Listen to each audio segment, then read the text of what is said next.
Hi friends, ఎలా ఉన్నారు? ఇవాళ నాగుల చవితి ఫ్రెండ్స్. నాగుల చవితి సందర్భంగా పుట్ల పాలేస్తాకు వచ్చాం ఫ్రెండ్స్.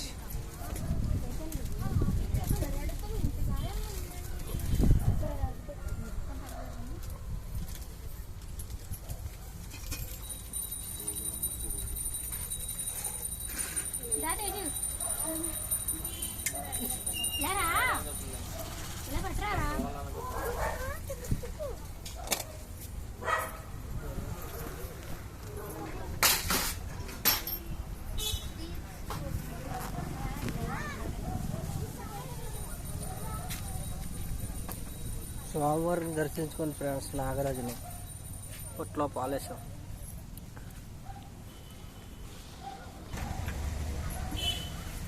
పుట్లో పాలేస్తున్నారు ఫ్రెండ్స్.